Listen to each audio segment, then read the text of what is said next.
ஒருத்தருக்கு வந்து பாக்கியாதிபதி 12க்கு போயிட்டார். அப்போ பாக்கியாதிபதி 12க்கு போனா என்னங்கய்யா அதிர்ஷ்டம் பின்னாடி எங்க அவர் பாதி வாழ்க்கைக்கு மேலே நல்லா இருக்கும். ஐயா 12 கட்டத்தில் பாதி என்ன 7, இங்கிட்டாரு அங்கிட்டாரு. அப்போ அதுக்கு மேலே போனால் பாதிக்கு மேலேன்னு சொல்ல தெரியணும். ஐயா சரியாங்கய்யா. மந்திரங்கால் மதி முக்கால் ஜாதகத்தை பார்த்து எப்படி போகணும் எப்படி இருக்கணும் தெரிஞ்சுக்கிட்டா 100% எல்லாருக்கும் வெற்றி உண்டு. என்ன உண்டு? வெற்றி உண்டு. ஒருத்தருக்கு சொல்கிறாங்க எனக்கு 5-8 சம்பந்தம் சார். சரி, அவர் போய் வந்து 11ஆம் இடத்துல இருக்காரு. சரி, அதை வந்து 2 கூட அவன் சேர்ந்துருக்கான். சரி, நீ ரொம்ப லாஸ் ஆயிடுவ ரொம்ப இதாயிரும் சொல்லி எனக்கு சில இதெல்லாம் கேட்கும்போது பயமாக இருக்குது சார். நான் அது பயம்னு நினைக்காதீங்க. ஒரு முறை பொருளாதார ரீதியான தொந்தரவு வரும். அந்த ரூல் என்றைக்கும் பொய்யாகாது.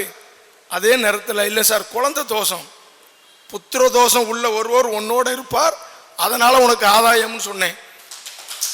எப்படி? அல்லது ஆண் வாரிசு இல்லாதவன் இருப்பான், திருமணமே ஆகாதவன், திருமணம் ஆகலைனாலும் குழந்தை இல்லை தானே.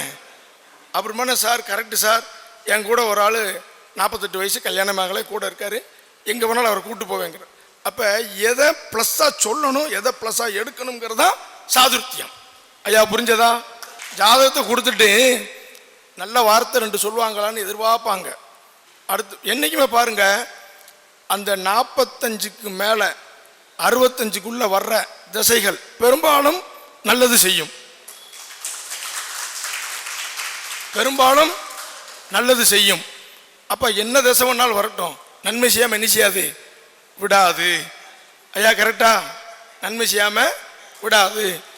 பெரும்பாலும் நன்மை செய்யும். யாருக்காவது 1-2 இருக்கும், அது வந்து விதிப்பலன். கரெக்டாங்க என்ன சொல்கிறது? அப்போ ஒருத்தருடைய யோக பலன்களை அதிகமாக பூஸ்ட் பண்ணி பேசி தைரியத்தை கொடுத்து அவரை வந்து வாழ்க்கையில் ஜெயிக்க வைக்கிறதான் ஜோசியர்.